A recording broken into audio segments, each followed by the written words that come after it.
The number one most dangerous fiber in the world is refined fiber. What the heck am I talking about, refined fiber? We spent many, many years studying refined sugars and refined carbohydrates, right? It starts off with sugar cane with all the different vitamins and minerals, and then we strip it off, and then we have this refined sugar, and we find out it's bad for us. Well, when we talk about fiber, fiber is not for us as humans. It's for our microbes. And we're doing the same exact thing we did to our bodies with refined sugar as we're doing to our microbes with refined fiber.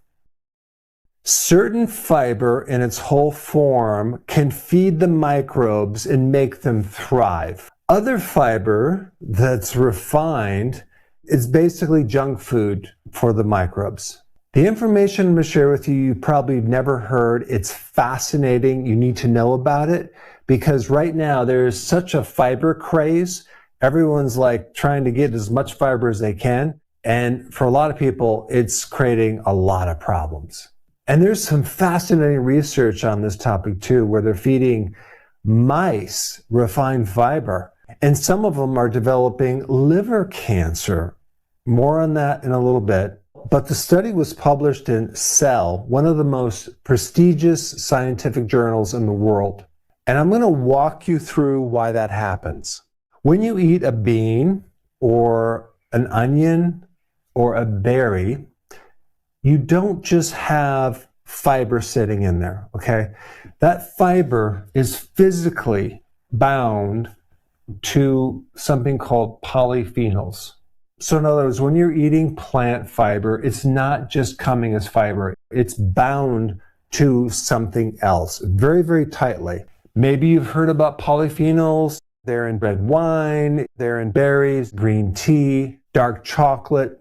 But that's the least interesting thing about them. Here's what you need to know. Every single plant on Earth has polyphenols.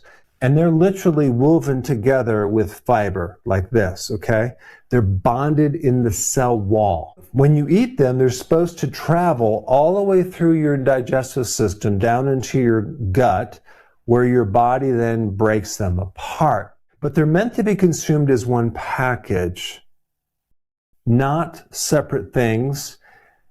And it's very, very important to know that one concept, because these trillions of microbes have evolved over millions of years to receive information from this one unit itself and not just fiber. So when you eat a plant, this whole unit goes into the body, the microbe receives it as one unit, and the polyphenols are trapped in the fiber. They're the ones that decide which bacteria get to thrive and which ones get shut down. And this is definitely what the fiber supplement industry does not want you to know. I don't even know if they know it themselves. But the polyphenols are like the air traffic controllers. They're like a guidance system for what happens to this fiber. So think of your colon like this airport, right? And you have all these flights going on, and that's all the bacteria. And certain bacteria want access to the runway.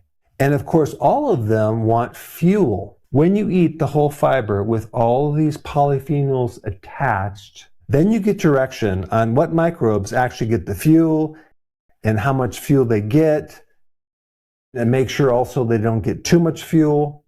Fascinating research published in the Journal of Nutritional Biochemistry showed that when gut microbes break down polyphenols, the beneficial species multiplied, while the ratios of bad bacteria dropped significantly. So the polyphenols weren't necessarily just feeding the bacteria randomly. They were selectively promoting the good bacteria and suppressing the bad bacteria. And the microbes that got promoted and got fed, they made short-chain fatty acids. This is the fuel for your colon cells. And in a 2025 review in Frontiers in Nutrition, they confirmed this across multiple human trials. When people ate foods rich in both fiber and polyphenols, things like nuts or spices or whole grains, they consistently grew more microbes that make these short-chain fatty acids.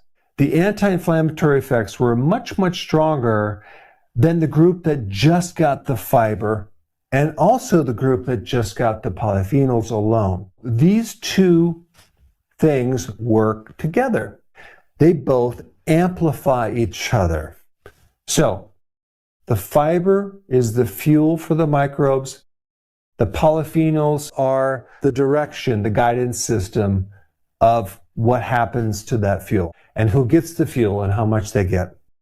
When you remove the polyphenols and you get refined fiber, I'll give you some examples like chicory root fiber extract, okay, or SIBO corn fiber, or tapioca fiber. These are refined fiber.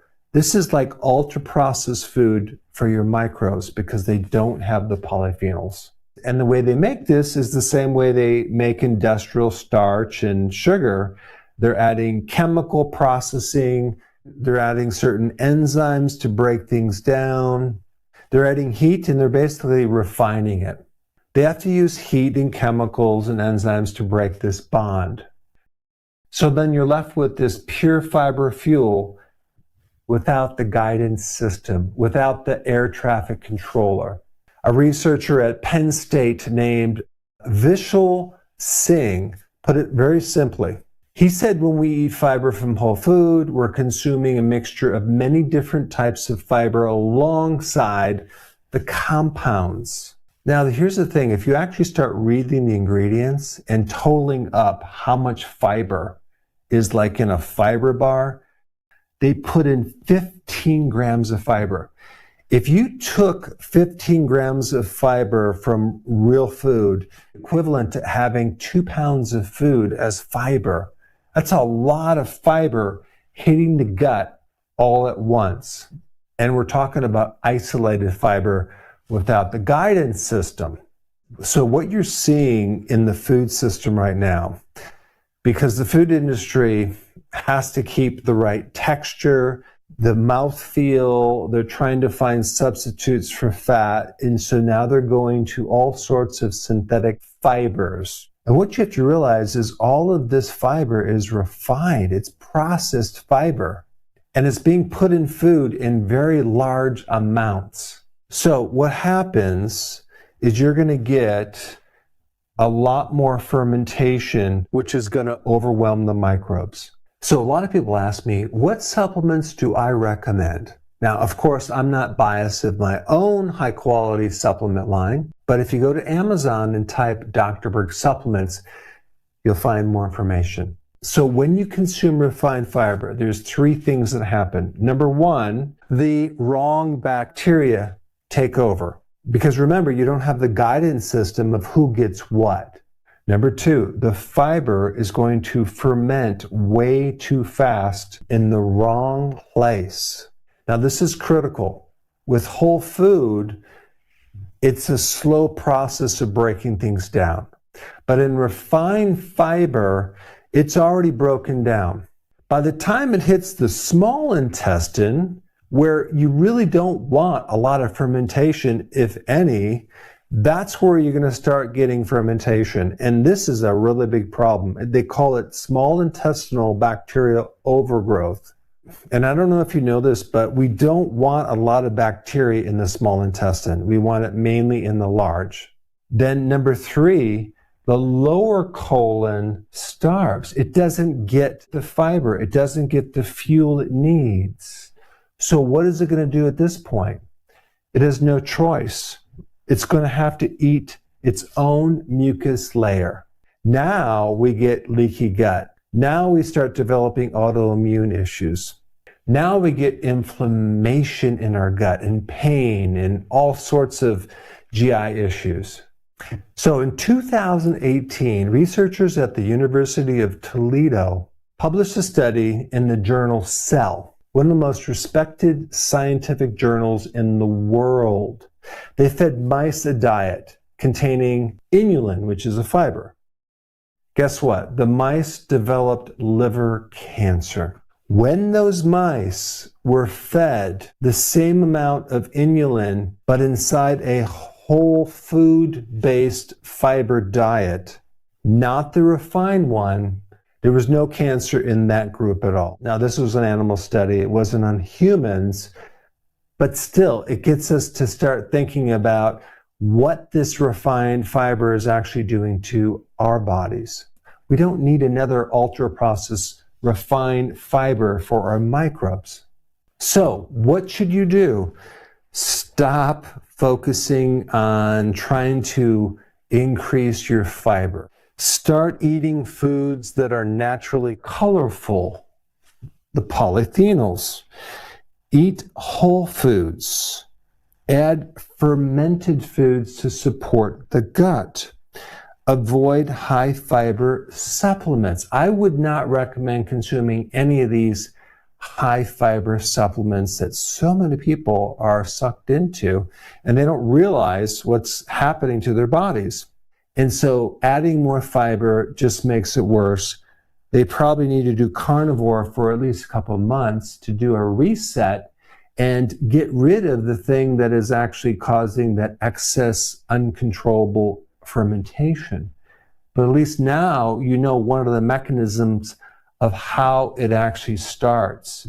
It's by consuming this refined fiber that's in so many of our foods. Since we're talking about fiber and the microbes, if you want to know about how to fix gut damage itself, I created a video right here that will be very helpful. Check it out.